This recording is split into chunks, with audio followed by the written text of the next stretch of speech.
Dando a profundidad más el capítulo de la temporada 2 titulado Ups, capítulo 6. Pues realmente fue un capítulo bastante bueno. Se nos mostró bastante y sobre todo finalmente conocemos uno de los escaños más traumáticos para Blitzo. Así que pues vamos a desmenuzar las partes más interesantes y vamos a ver qué es lo que pasa al final.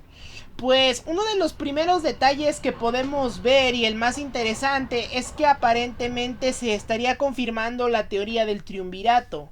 La teoría del triunvirato es una teoría que propuse tiempo atrás en el cual hablábamos de que se iba a asociar Striker con algunos otros villanos. En ese entonces se proponía Striker con Fizzaroli y Verósica Mayday para tratar de derrotar a IMP, todo bajo el patrocinio de Stella. Sin embargo, y conforme han avanzado los episodios, se ve que probablemente vaya a ser Striker, Crimson, Stella y André Elfus, y finalmente faltaría un integrante más para enfrentarse a este Moxie o para enfrentarse a Millie, probablemente un antagonista femenino que aparezca posteriormente. Lo interesante de todo esto es que finalmente pues se confirmaría dicha teoría y nuevamente estarían unidos pues diferentes cabos con respecto a que probablemente en algún futuro episodio veamos dicho enfrentamiento. Lo más importante de todo esto y lo que siento que daría más fe a esta teoría es que Blitzo cada vez está haciendo de más aliados. Inclusive se ha llegado a la teoría de que probablemente Barbie Wire sea la última en formar parte de este triunvirato para pelear contra IMP, hasta que finalmente se reconcilie con Blitzo. Pero esto es bastante importante, ya que Blitzo poco a poco está reconciliándose y está mejorando los aspectos de su vida, para de esta manera pues también hacerse de más aliados. Otra cosa también interesante que podemos ver en el episodio es que aparentemente Fizzaroli, o por lo menos muchos diablillos de clase baja, pues son el interés romántico de los señores infernales. Algo que también es bastante interesante es que podemos ver la lucha territorial entre los demonios, es decir, que básicamente los demonios sí luchan por territorios, pero más que nada es por un clasismo. Originalmente se sabía que los 7 príncipes infernales y demonios de Arsgoetia, entre otros, luchan entre sí, pero al parecer los demonios o los príncipes infernales tienen un balance, es decir, no se meten en los territorios de otros, como le dice Fizzaroli a este Asmodeo que él no encajaría en el anillo de Mamón.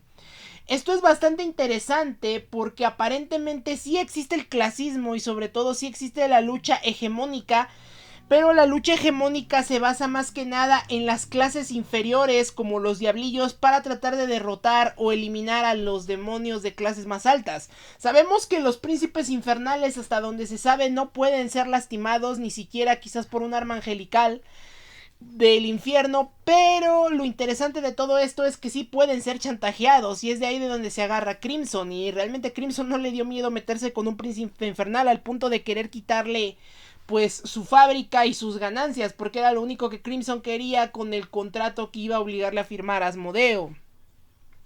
Lo interesante de todo esto es que aparentemente y según por lo mismo dicho por Crimson, Asmodeo sería el escaño más débil en cuanto a actitud, porque los otros demonios, por ejemplo Belcebú, Lucifer, Satán, entre otros, pues realmente tienden a ser más agresivos, y de Mamón ni se diga, ese sí creo que ha de ser muy muy agresivo, así que pues realmente por eso es que se lo quiso agarrar Crimson de bajada a Asmodeo. Y es que si no fuera por Stolas, realmente Crimson se hubiera apoderado de un gran territorio.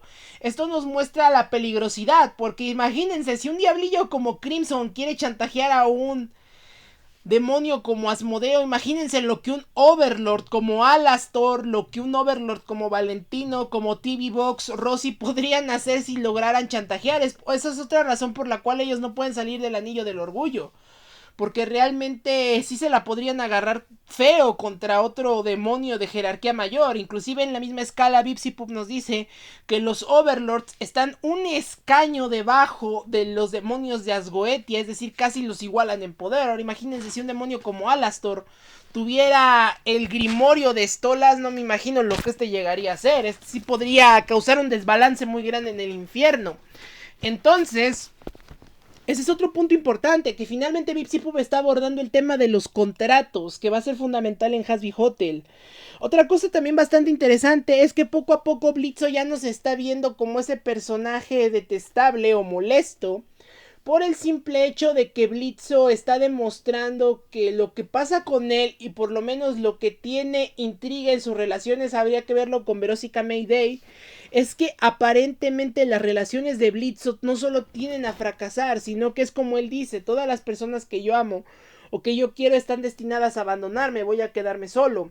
Esto debido al trauma que tiene con Fitzaroli y que probablemente tenga algo similar con Barbie o con esta Verónica Mayday, motivo por el cual esté tan dañado y tan lastimado. Por eso es que le tenga miedo a un romance con Stolas. Pero si podemos darnos cuenta en una de las fotografías que Blitzo tiene en el capítulo anterior, se puede ver que Blitzo tacha su fotografía, tacha su imagen de él, pero dice Stolas mi novio, dice boyfriend. Entonces Blitzo sí ve a Stolas como un novio. Lo que le pasa es que tiene miedo de perderlo. Más que nada, no solo tiene miedo de perderlo, sino tiene miedo de que algo le pase, porque este sí se preocupó cuando lastimaron a Stolas, a pesar de que no lo visitó, pero realmente Blitzo sí quiere Stolas y sí lo ve como algo más que un simple trato que tiene con él. Entonces, eso es bastante importante. Otra cosa que podemos ver y que realmente tiene bastante trasfondo vendría siendo que finalmente Blitz va a ser libre. Finalmente le van a dar su cristal de Asmodeo, va a poder viajar a la Tierra y va a poder seguir su negocio. Esto es bastante importante porque viendo la reacción que tenga Stolas con Blitzo, es lo que va a definir qué va a pasar con ellos. O sea, si realmente Blitzo lo quiere por interés o otra cosa. Porque siento que lo que Stolas le va a decir es, Blitzo, ¿sabes qué? Yo te quiero, te amo, pero me doy cuenta de que tú no sientes lo mismo. Entonces, pues, como aprecio hacia ti y a todo lo que tuvimos de amistad y de sentimientos, pues te regalo este cristal para que seas libre. Considérate libre de nuestro acuerdo. Puedes ir al mundo humano, seguir tu negocio. Y pues más que nada puedes hacer lo que quieras. Entonces ahí es donde vamos a ver si Blitzo realmente lo quiere, lo aprecia o si de plano nada más toma el cristal, se larga y le dice a Stolas que ya lo deje en paz.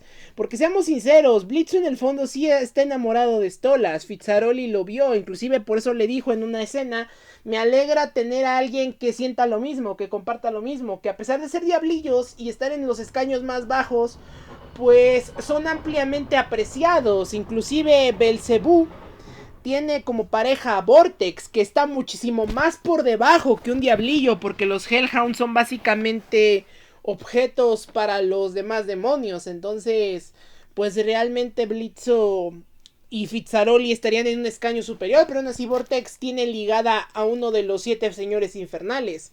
Habría que ver si Mamón o Satán también tienen una pareja Imp. Entonces, pues es algo bastante interesante en ese aspecto, ver cómo termina la relación entre Stolas y Blitzo, si realmente Blitzo demuestra que solo lo quería por interés y cualquier tipo de cosas, pues va a estar bien. Otra cosa también bastante interesante vendría siendo el qué va a pasar a futuro, más que nada qué es lo que va a ocurrir, qué es lo que veremos y sobre todo qué va a pasar de ahora en adelante. Se tienen muchas batallas probablemente programadas y sobre todo más peleas contra Striker. Pero siento que lo que le va a pasar a Striker es lo mismo que le pasó a Joshua de la serie de Clarence. Que cada vez que Clarence se veía con Joshua, Joshua le pasaba algo. Siento que desde esta vez, cada vez Striker está enloqueciendo más y más. Y va a llegar un punto donde Striker finalmente va a perder los estribos y probablemente termine creando ajustes biónicos para poder mejorarse a la hora del combate. También sigue la teoría de que probablemente cuando eliminen al padre de Moxie, Moxie se separe temporalmente y se encargue del negocio de su padre o algo similar. Entonces, hay un trasfondo bastante interesante en las futuras temporadas. También si va a regresar Barbie y sobre todo aclarar el pasado de algunos otros personajes. Entonces, pues sí, hay que esperar y ver qué es lo que pasa al final. También más episodios con Luna, porque Luna ya casi no ha aparecido.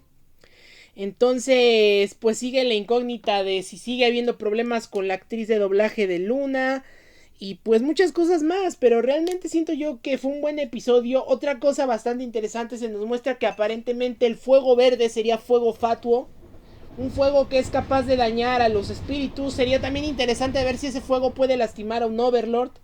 Y podemos ver que ese fuego causa quemaduras bastante graves. Y para los diablillos la quemadura es que la piel les quede blanca. Entonces, pues desafortunadamente sí existe al parecer una especie de fuego. Más que fuego es combustible. Es una especie de combustible y de fuego que hace reacción con los diablillos. Sería una especie de fuego especial de Mamón. Lo cual sí lo volvería también bastante poderoso. Porque al poder controlar ese fuego y poder generarlo, sí podría lastimar seriamente a los demonios. Entonces, pues más que nada sería eso. Es un tema bastante interesante y habría que analizarlo más a profundidad, pero desde este momento sí creo que la serie va a tomar un giro bastante drástico. Les hablo su colega Siles Bloderman, deseándoles un gran día.